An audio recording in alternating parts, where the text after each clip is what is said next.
In this video, I'm going to talk about some more out-of-body experience and what the warden can do. This is not my world, this is not my world, this is not my world, this is not my world, this is not my world. I am here with a special guest again with Forman.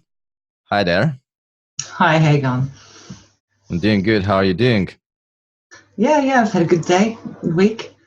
Okay, cool. So you told me that you had an experience with an ambulance, and you want to talk about that, how your out-of-body experience happened that day? Yeah, well, we didn't get to talk about it in the last show. We were alluded to it, we just forgot. But it happened, I think it was back in 2011. I can't completely, don't know if it was 2010, 2011, 2012, but I think it was 2011. I was watching TV at night, just relaxed, very calm, and just laying back watching TV. And I suddenly started to feel my body lift, and it was freaking me out because I didn't understand about astral travel, they call it. You know, I didn't really care about what people were saying about all that because it was all new age stuff. And I was laying there and I felt like my spirit lifting out of my legs first, and then it started coming into my arms, and I thought, I'm dying. And I didn't know what it was. I didn't know how to articulate it. I had, as you know, previous, when I was a child, being able to lift out of my body was easy until I was told it was demons. And then years of trying to suppress it, where I'd feel a pressure and I was too scared. And I'll explain more about the pressure maybe another time, or maybe we will today. But I'm feeling my spirit lift out of my body and I'm thinking I'm dying. And I literally screamed out to my son, who I think was about 14 at the time, or something like that. He was upstairs, big house. And I said, Ruben, you know, my son's name's Ruben. I said, Ruben, quick, Ruben, come here. And he just knew there was something desperately wrong with Mum.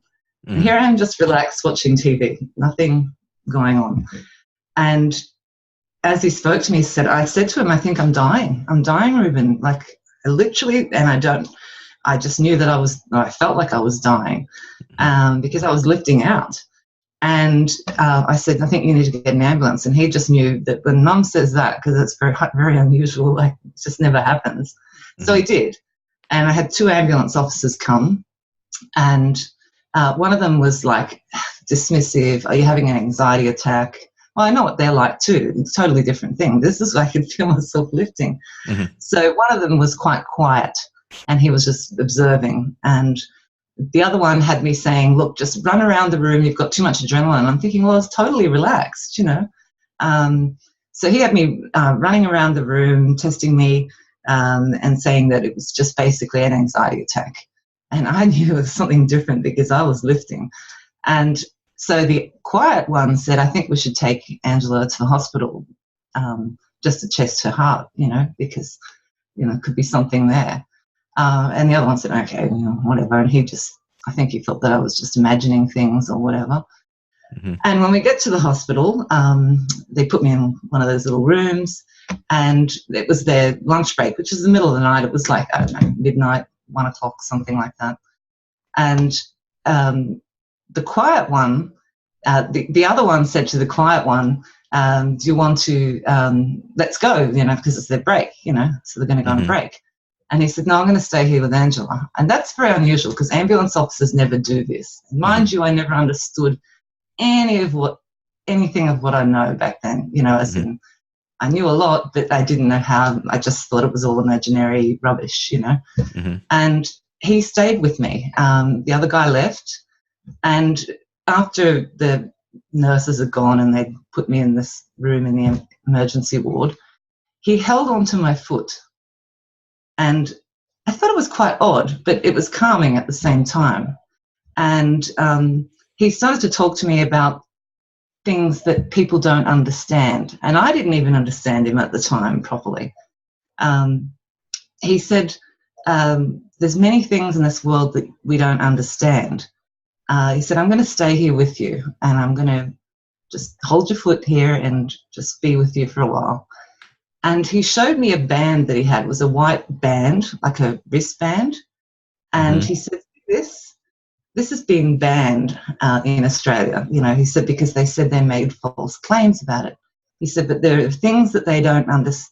There are things that can't be proven scientifically, but that are real and they do work. And he said, and I wear that because I know it works. And I don't know what it was, this band, and I didn't understand why he was telling me, but I felt this overwhelming calmness as he held my foot, my ankle actually, right near my foot, around my ankle and foot. And he was basically telling me that there are things that we don't understand in this world, but they're true just because they can't be proved scientifically. And looking back, I think that he knew that I was having a travel and I just wasn't prepared, you know.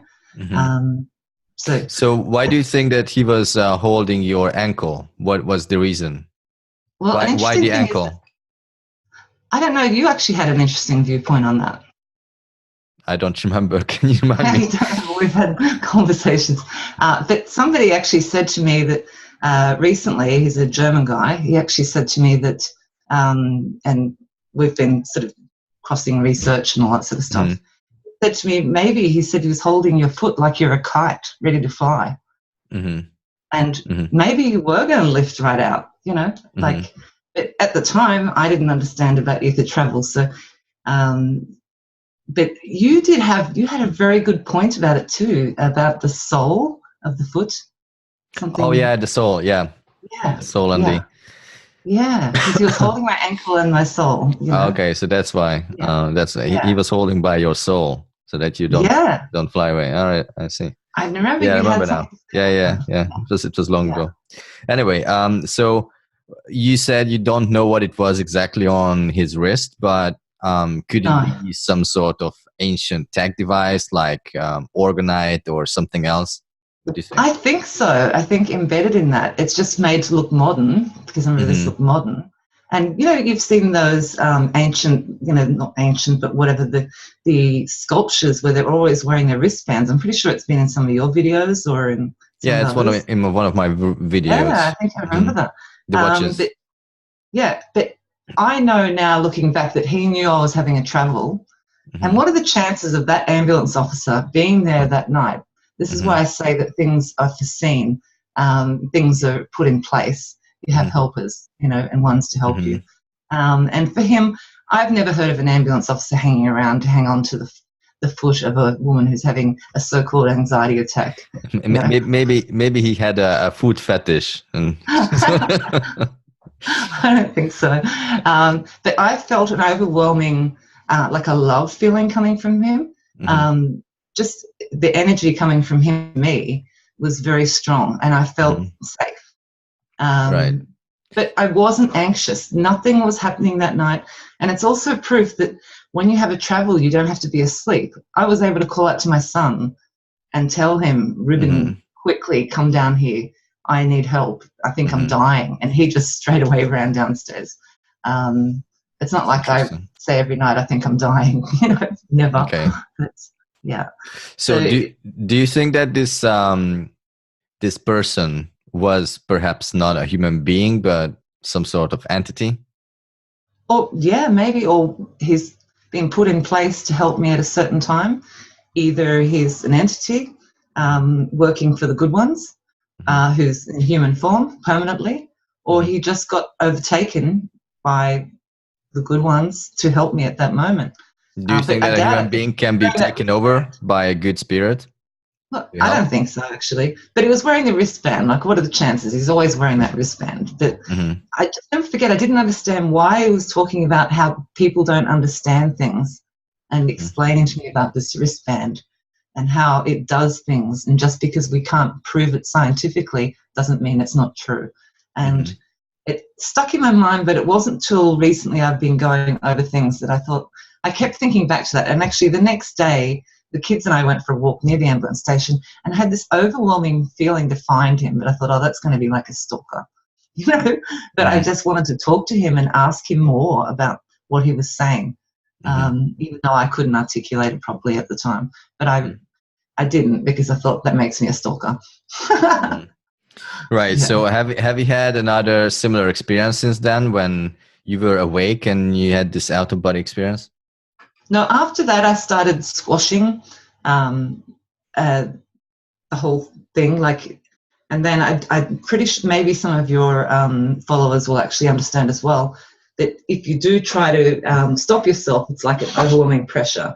I can't explain it, but there is a lot of people, well, I don't know if it's a lot, but I'm sure there'll be some that will actually understand that, a pressure on your body. And I used to feel that when I was trying to, after my mum told me it was demons, I would feel an overwhelming pressure and try to fight it, scared. Mm-hmm.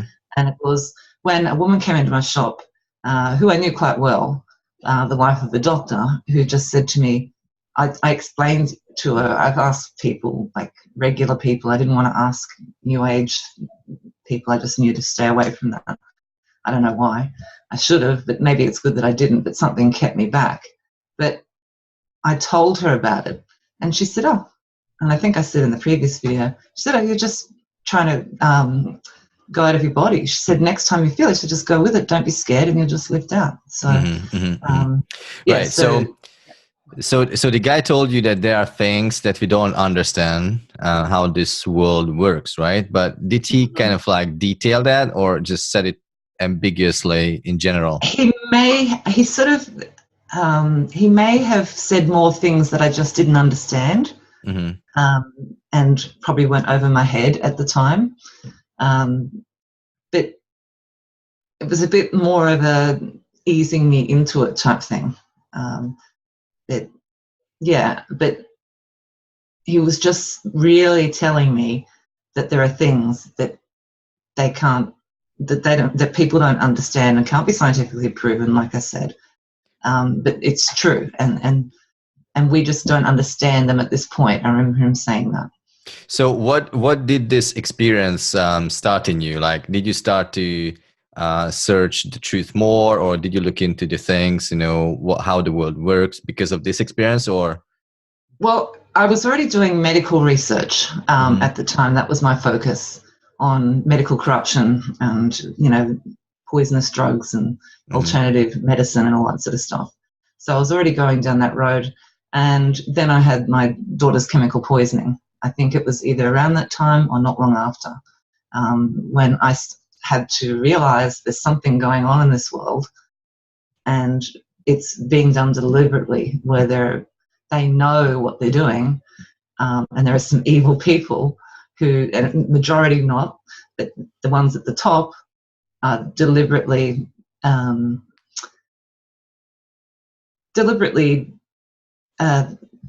poisoning children in that small sense. But I had to sit down and realize that this goes far deeper, and that's what sent me down a whole other thing of research. And of course, you unpeel the onion, just got to keep the next layer, you know how it works. So that was back in 2011. Right. So it did help you then on your journey. Yeah, it did. Okay. So is there anything else you would like to say about this incident, or can we go to the next topic? Oh, we'll go to the next topic. All right. So the other thing we wanted to talk about is what happened to both of us after we first talked on our first show, because it wasn't just like that. She contacted me, and all you saw about the whole thing is that, I have a guest and we are just talking about this warden and this asylum kind of thing. But that was not it. So we actually got attacked by the warden after, and I think even before. So I will tell you my story, but let's start with Angela. What did you experience? Did you want to start with yours? Let's start with yours. Okay, well, I had an experience. It was the same night as you, but it's just that you're behind me by several hours, right? Yeah. Because you're in Hungary. I thought, oh my gosh, because what happened to me, which I'm about to explain, was so freaky. I thought, how am I going to tell Barnabas about this in the morning? How am I going to tell him the next afternoon? Because it's just too unbelievable. And then when I told you something happened to me, you were straight away telling me about it. It was just what happened to you? And it's just you just can't make this stuff up. People can give us a lie detector. I'll take one. But Basically, what happened was usually in the evenings I have a bit of trouble sleeping, like not terrible, but I have a bit of trouble sleeping. And this night I was just so tired. Like I just thought, I am going to sleep. Mm-hmm. And then I got awoken by a loud noise. And often, which makes sense to me now, but it didn't many years ago before I knew about flat Earth, it's the sound of like smashing glass, which is kind of interesting with the dome, smashing glass, or it's a barking dog. And there's different levels. And if people watch the previous video, we talk about the warden and the dogs, love of dogs. Sometimes it's like a Doberman, like really, and sometimes it's just like a normal sort of, but yeah, it sounds mad, but I'll get woken up. But I think it's my spirit that's woken up, not my body. So this night I was woken up by a strange sound, and I just straight away, but it's probably my spirit that's awake, not my body, and I was woken up, and I actually wrote some notes that just because after this experience, which people will understand after I relay it, I was just so shocked. Usually I do a voice recording after something happens. This time I just sat there for several minutes and I just was trying to work it all out. But yeah, I went to bed, and I'll explain, these are my notes. I was having I'll just refer to these and then explain it.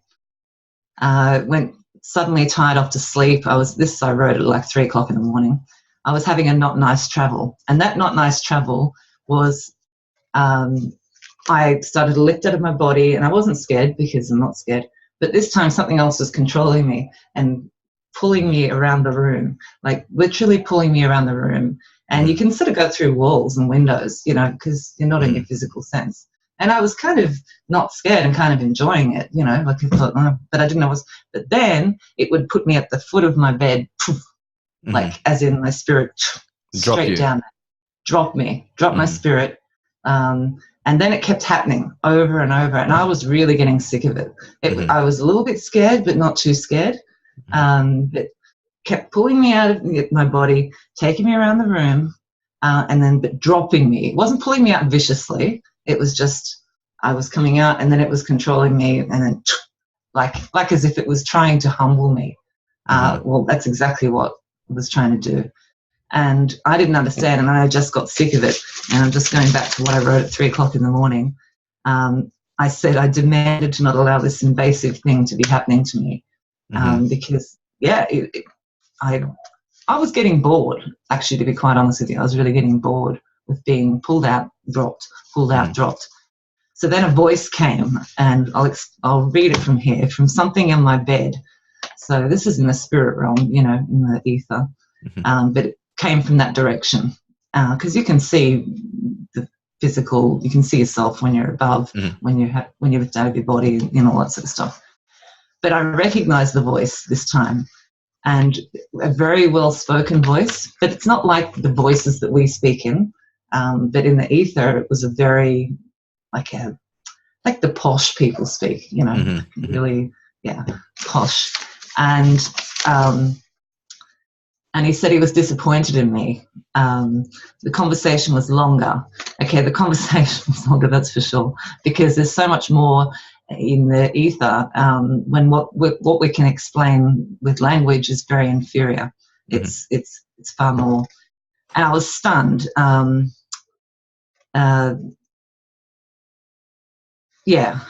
said, "Where are you speaking from?" And I knew it was the warden. I just knew it was. I recognized his voice, right. And I don't know how I recognized his voice. I just knew it was him.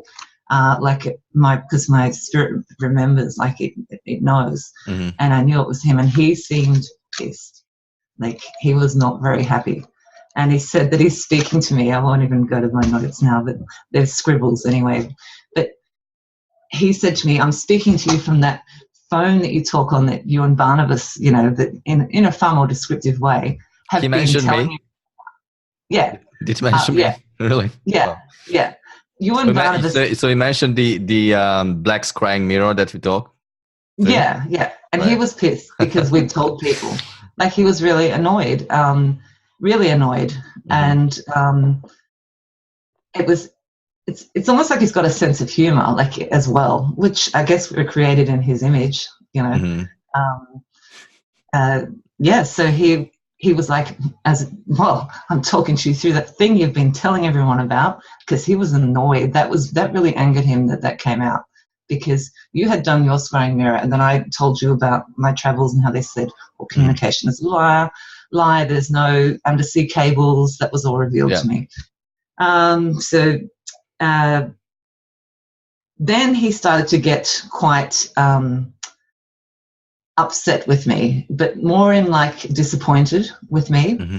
And he even said that there was a lot more conversations that's been wiped, because I can't remember that things get wiped. But he said that he's been in me many times. He was very upset with me for doing that. He's been in me many times. And that sounds very strange. And please, people, don't take that as a sexual way, because it's certainly not that. Mm. It's a bit like what the Christians call having the Holy Spirit within them, you know? Right. I guess that's what that means, don't you think? What are your thoughts on that? I did discuss that with you, but what do you think? The Holy Spirit kind of thing? No, that when he said he's been in me many times, and he was very hurt. Very hurt. I see. Yeah. Well, I think what I mentioned is the Adjustment Bureau. Because in the Adjustment Bureau, they also say at the end that everyone meets the warden. That's interesting. They said everyone meets the warden, and and the warden can be, well, they don't say warden, the chairman. They say the chairman. But it's the same thing. And he says that, and he can be a he or a she. So he can manifest himself either male or female, and everyone meets him. So how can everyone meet him? You know, so the only way is kind of like if he's in us in a way, you know, speaks in our soul, perhaps. So that would be one way. Well, he did create these bodies, didn't he? You know, right. But yeah, so he felt hurt. So then I said to him, and I'm just trying to get, I could actually just relay it, but I want to get more accurate to what I wrote down that night, rather than my memory, which, you know, that was what, a month and a half ago. Yeah. So he basically was he was annoyed and hurt, and I said, well, if I'm wrong, please tell me how I'm wrong, because I really want to know if I'm wrong, if I'm being misled, and if I'm not telling the truth. The one thing I vowed to do, then show me. So I said to him, I didn't even look at it now because I remember. I said to him, if I'm wrong, please show me, because I don't want to, you know, I just don't want to be wrong. Like, I'd rather know the whole story. But I said, as far as I'm concerned, it's a flawed system and it's cruel. And then he let me go. After what felt like hours of being pulled out of my body and thrown back down, he let me go. He just dropped me, as I was able to go back into my body and go to sleep. And I wasn't even scared, because it's hard to explain, but not only did I feel his upset with me and anger, but also I felt that he cared about me a lot. You know, it's odd. It's very odd. But yeah, right. So it seems that he doesn't like the truth to be told, right? Well, he doesn't want certain things to be revealed. But as far as I'm concerned, and I know this about him, and there'll be a further thing after you tell yours that I'll explain, which I've already told you about how the next night what happened. If I'm telling the truth, like the real truth, then he has to let me, because he's a warden. He does have his own rules and laws as well. They have their own laws and rules. Yeah. But then I went to tell you in the morning, right? When you're in my afternoon, your morning, because I know when you get up, and you had, I didn't even have to start telling you, and you started telling me about what happened to you.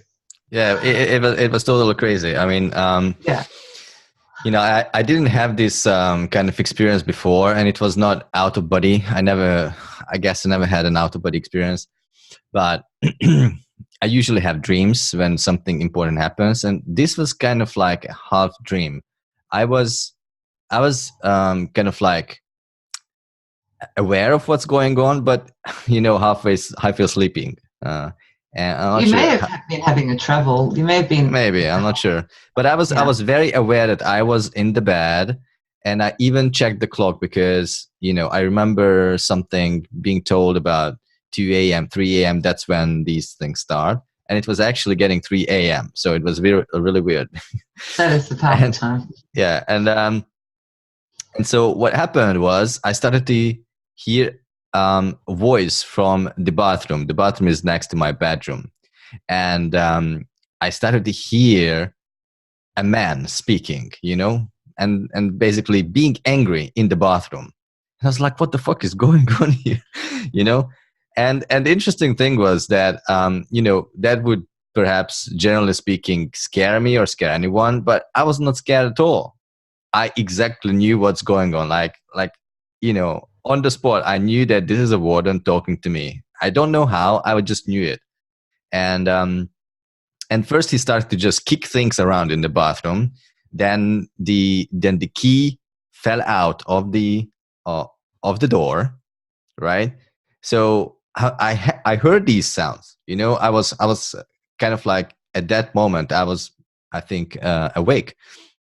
So the key falls out, and he's kicking the door and rumbling around in the bathroom and having a tantrum like a spoiled child. That's how it looked like. That's how it sounded like. I haven't seen him. And then he tells me, I can kill. That's what he told me. And I think the reason why he was telling me this, because he wanted to scare me.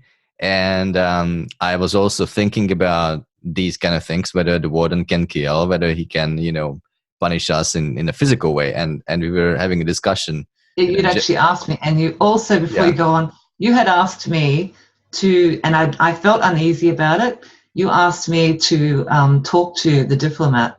Mm-hmm. Remember, you asked me to talk to the diplomat. Yeah. And I've never done this before, to ask him to basically be in contact with you and share more with you. Mm-hmm. And I was very uneasy, and I didn't really know if I had permission, but I did ask, and then I got an answer which was mostly blacked out, that yes, they've acknowledged what I said. And I told you that this was like days before. Mm-hmm. But then yeah, you got the repercussions from that. But it's not bad. Yeah. If you're telling the truth, then sometimes you get a kick up the ass, but that's okay. But then you had to go to the toilet, right? Yeah, I mean, I don't even know how that was, but first of all, he tells me that that I can kill, but it just sounded ridiculous. He wanted to scare me, but I wasn't scared at all for some reason, and I just knew, like, I don't care what the fuck, and he was making these noises, and the interesting thing was that the next day I asked my wife. I told my wife this story, and she said, well, she was half asleep as well around that time, and she actually heard the key dropping to the floor, but she didn't get up. So I wasn't making this up. The key was really on the floor. It really fell out. Now, the other thing was that I usually make some notes on a sticky notepad like this. I have it next to my bed, and what he was saying, I made a note of it, because I wanted to remember the next day. And then I put this, I take off one layer, I put it next to the bed. There are some books. I put it down there, and then next thing I know, it's lifted up. It's just lifted up like that, and then falls back in. I didn't do a thing. It was just lifting up. Yeah, and I think I asked you which note was lifting up and falling down. Which one was it? It was the one. I think it was the one where, yeah, he can kill. I don't remember what else he said, but things like that. And he also said that he's the ruler. Don't mess with me and things like that. But he didn't even dare to come out. He was just still in the bathroom, and I was just laying there and whatever. Well, I guess it's a bit like if you are a prisoner in a prison or in an asylum, say, because it is an asylum because you have no rights and you've got memory life, so it's worse than a prison. If you start teaching the other inmates how to leave, you're going to get a visit from the boss. You're going to get one. I mean, he's going to come and see you and say, don't fucking do that. Whoops, I shouldn't swear. Yeah, and the Don't. thing is, so that was the kind of like the encounter that I had with the warden. Definitely know that it was him, but since then I still know that this is happening, right? Not just him, but also the adjustment bureau. And he has this kind of adjustment bureau to make our life, go along to plan. So I feel it all the time. I don't have one day when I wouldn't feel their presence, that they cross my plan. Whatever I want to do, they don't want me to do, and I just have to stay in plan. Like they have for me a plan. I shouldn't be talking about these things, on video. I think they are shitting their pants sometimes, but they definitely don't want this to come out. And just whatever I think should be done, and I think is the truth, and I'm going for it. They just don't want that, so they do stuff that it just stops. Whatever I want to do, it just stops. So it's a crazy world, honestly. It's a bit. We were supposed to have the show yesterday, right? And what happened to me the day before, the night before yesterday, my microphone just stopped working. And my computer was bought in April, and my mic just didn't work. And no matter what I did, and I had my tech-savvy kids, try and fix it. No, didn't work. I had to restart my whole computer, as in just save my files and just completely wipe it to get this mic to work. I guess I could have used my laptop, but maybe that would have been ruined as well. But and now I've got days of trying to, because I have a business and I've got to put in all new passwords. I've got to put in Microsoft Office and PowerPoint and So we were supposed to have this this interview, this show yesterday, and it was canceled because of the computer issue. And now today we were going to have this conversation, and I get up in the morning and I feel dizzy. Like I didn't feel dizzy for so long. I just feel dizzy. That's one thing. The other thing is I have a wound on the finger. Like what the fuck? I don't remember having a wound on my finger when I lay down here. This. Not sure if you can see it. It's right there. I don't think people realize what can happen, and you just get memory wiped. I mean, it's in that maybe the adjustment bureau, but I know it personally. I know what they do. That's what they do. Yeah, it's crazy. But what he was saying about the killing. I want to get back to that. I don't think he's doing that. People think that when someone speaks about the truth, they're going to be killed. That's usually fake. That's active-based reality. Yeah, many of these truthers are actually shills. I would say most of them, or probably 100% of them. Misled.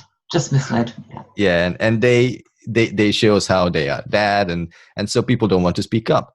But he just didn't even want to dare to face me. Like, if he doesn't even dare to face me to tell me these things, but talks behind the door, right? And has a tantrum like a child, then how would he dare to kill me? You know what I mean? About the fake Kennedy shooting. Now, Kennedy was in front of a big crowd of people. He could have just told the truth right there and then while he was there. But no. They never told, I'm going to speak out against this or whatever. And then they're fake deaths. But, that's a whole other subject. Right. But, most of that is fake. The warden doesn't go around killing people. He's just trying to freak you out a bit because you're asking about it.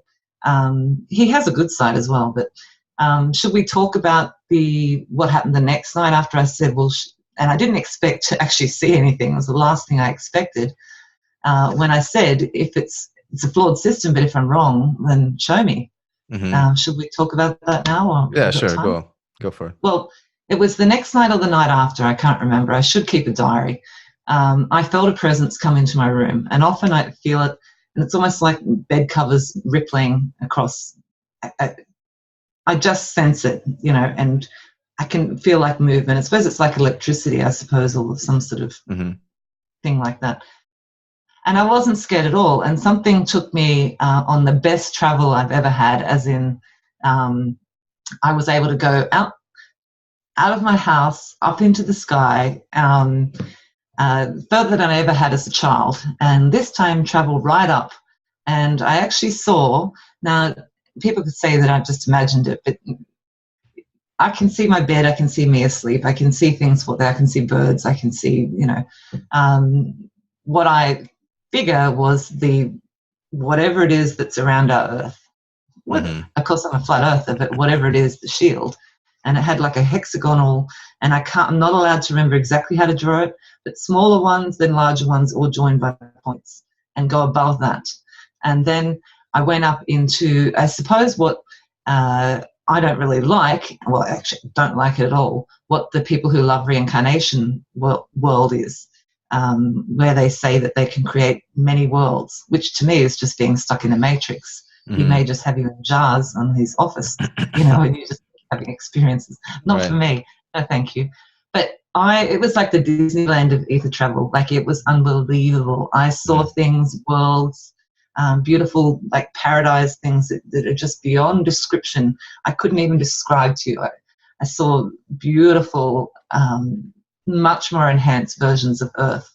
I saw places where there were people, looking like people in hotels, like as in restaurants. No one's eating or anything, but it's just dancing, whatever, staircases. But you don't have to walk up them. You can actually go down. Like, it's just all for looks. There are other worlds like rock worlds, and you can just float off the top of it. It sounds very odd, but because you're not in the physical slime suit that we're in, you can do whatever you want, basically. Right. And it was incredible. Do you think that this realm that you experienced is something that the Bible refers to as heaven? Yes. Yeah. Where I don't want to go. and it's kind of the same thing that those who meditate go to, these kind of different realms. With the reincarnation people, and they talk about it. New Age and all that. Yeah, New Age. And probably in meditation, all that sort of stuff. It was just the funnest thing I've ever done in my whole life. It was unbelievable. But at the end of it, there was so the one who took me up there was good. I'm not sure who it was. I don't think it was the warden. I think I was given permission by somebody outside, maybe the diplomat. I don't know. I really don't know. There's several, because I don't know. I can't say. But after I looked at it all, and it was like I spent days up there, but I was only up there, hours. But afterwards, I went to, there was like a field with a great big tree, beautiful field, with a great big tree in the middle, and underneath the tree, I met this most handsome man. Like, I cannot even describe how handsome he was. Beautiful, like olive skin. That's like perfect skin. Just Did he stunning. have a beard? No, he didn't have a beard. Oh, he may have, actually, because I'm not allowed to remember all these features, because I'm a facial artist. I could actually draw him and show you exactly what it looks like. So I have snippets of what I remember. All I remember is he had beautiful eyes. I'm not even allowed to remember the shape, but I just remember he was the most handsome. I've never seen anything so handsome in my life, but I'm not allowed to recall it. Well, there's a reason, because I'm a facial artist. I could just draw exactly what he looks like, and here he is. But afterwards I said, well, thank you, for showing me, but this is still not right, and I don't want to be a part of this. And do you know what he did? He hugged me. And I've tried to explain to you the hug. It's almost impossible to articulate into language. It was a source of love, pride, thankful that I made that decision, really, really thankful, but just overwhelming pride as well. And I'm not saying this and then he's like, oh, this amazing entity thinks that I'm wonderful. It's nothing like that at all. This is exactly what I felt, and I've never felt anything like it ever. And then I went back into my body. But so I don't know who he was. Maybe I'll find out. Maybe I should ask more.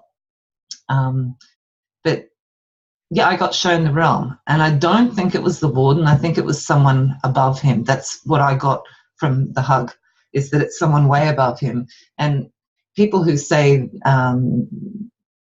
because I think the Bible's all twisted, but there's some truth in it, there is a much higher source than the one who's running this world. If that can help appease anyone who's a Bible person, they have to admit that whoever's running this world, they call him Satan, I call him the warden, that there is a higher one. And that's who I think showed me, but I don't know for sure. But that's Right. my, go with your gut instinct, and my gut instinct tells me it was something much higher.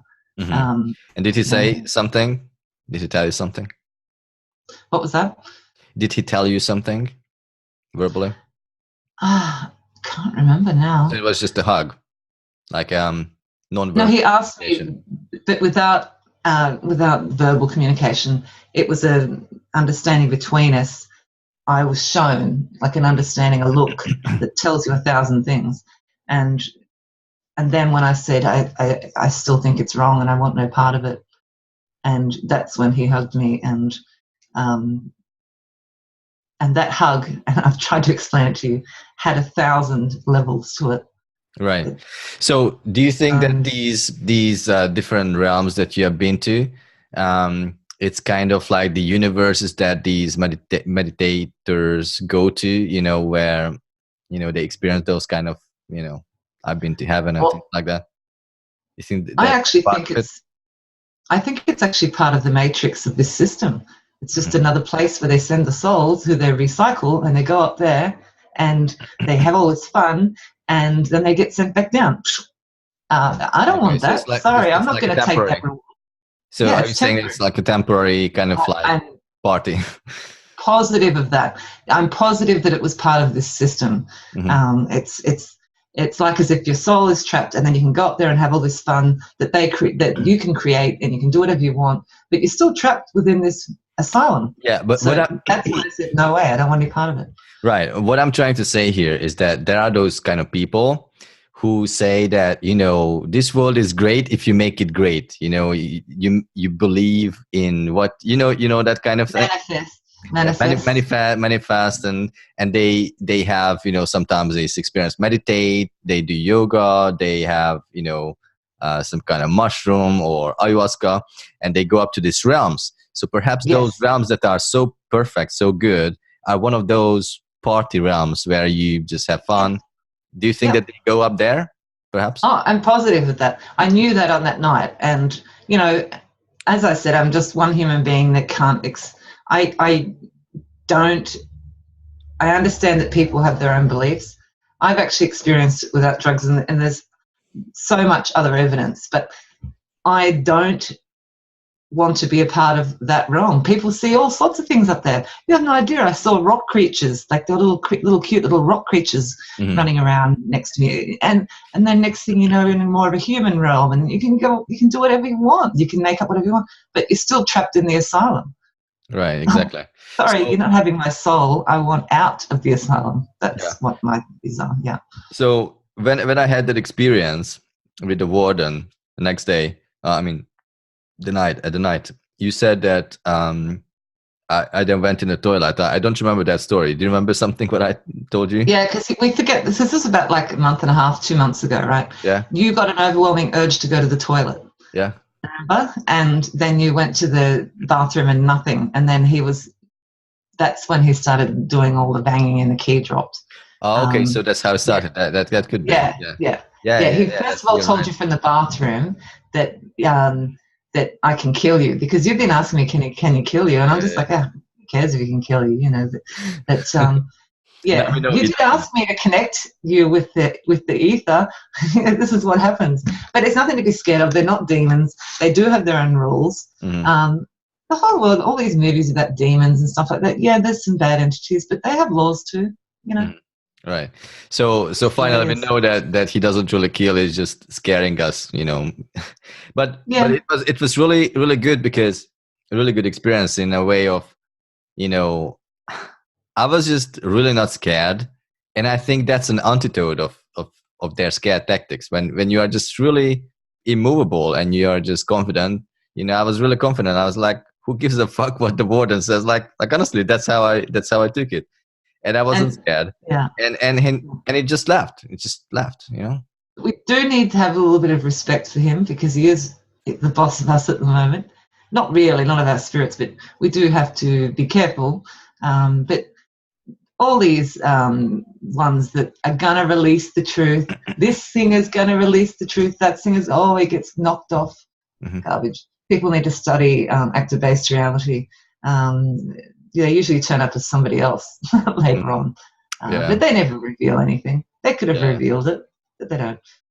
But yeah, I felt a bit bad that you had that attack that night, because I thought, oh my gosh, that's my fault.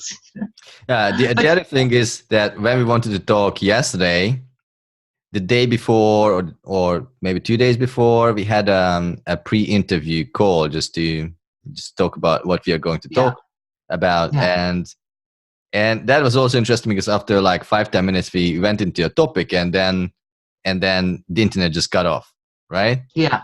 So that was again the Adjustment Bureau in action. They actually say in the movie that sometimes when you spill your coffee or the internet is gone, out of a sudden, then it's sometimes chance, but sometimes it's them.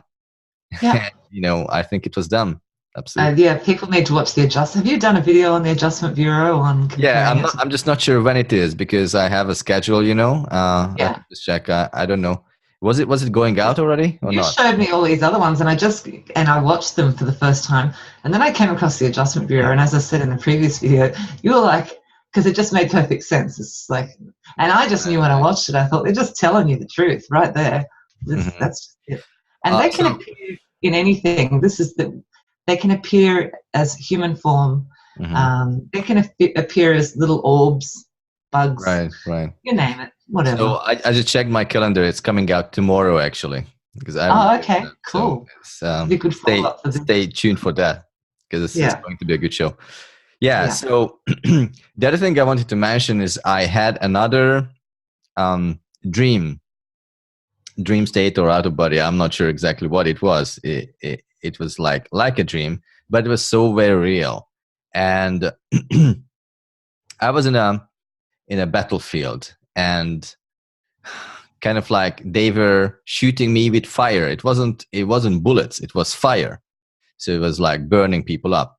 And somehow I was able to escape in a way that there was someone who was dead, and I was hiding behind that person, and I was pretending to be dead. I remember it quite clearly.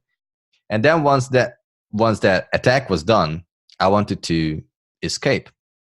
So I was walking to escape that battlefield, and suddenly I just find myself in a barrack, where in a room of soldiers. So I went in. They invited me in, and they told me, they have food and everything, for me.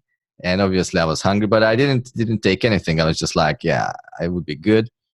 But as they were, conversing with me, I went closer to them. And as I went closer to them, one of them just suddenly gave me a shot into my shoulder, an injection. And as that happened, I started to feel the pain here. And I asked him, so what is this? And he said, it's a hallucinogenic. And then I woke up. So that was very interesting because, you think about hallucinogenic as something that makes you fall asleep and maybe go to dream. But I was waking up. So what if this realm is the dreaming and the other one is the real, just like we are shown in the Matrix or Avatar. It was so very real. And when I woke up, or when I started to dream again, maybe that's how I should say. I was searching by my shoulder. Where is the spot that they hit me? Because it was so real, and it was still aching. I felt it. Yeah, you can actually feel pain in these things. You can feel pain in dreams. That's probably a thing for another show. It's a whole other topic.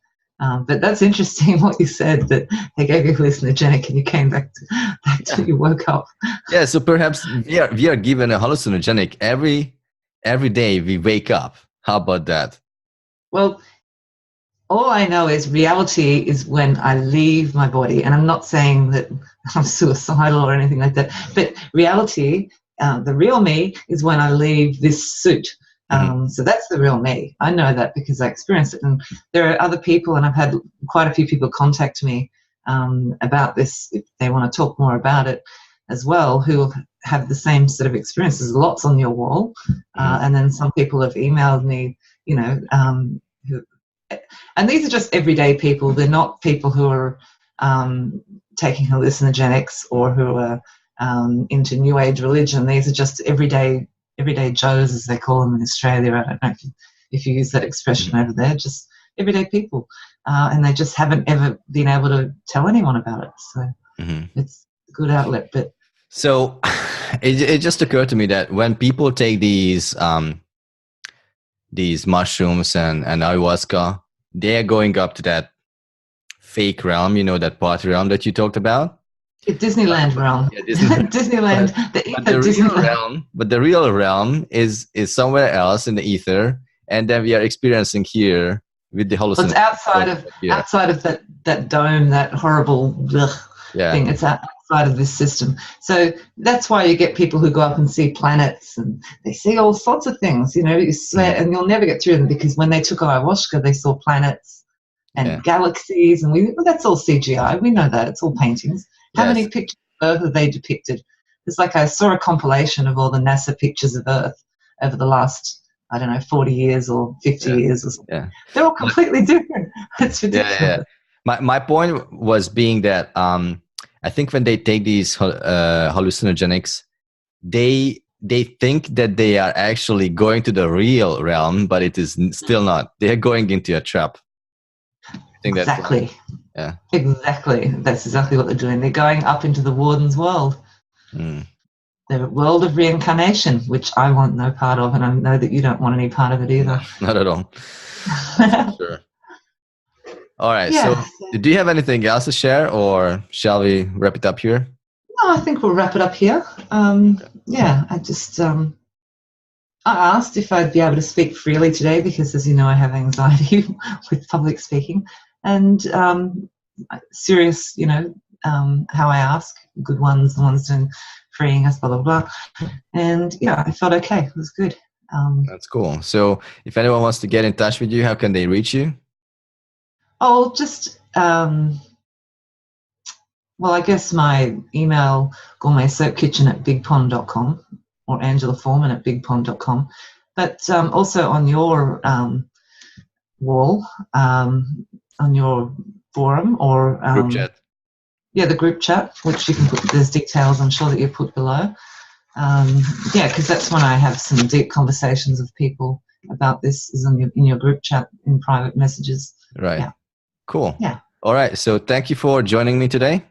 And I guess have a good one, guys, and have a good one for you as well. See you, Barnabas. Bye. All right. See you. Bye. I'm just longing night by night for the other side to be alright, alright, alright, alright.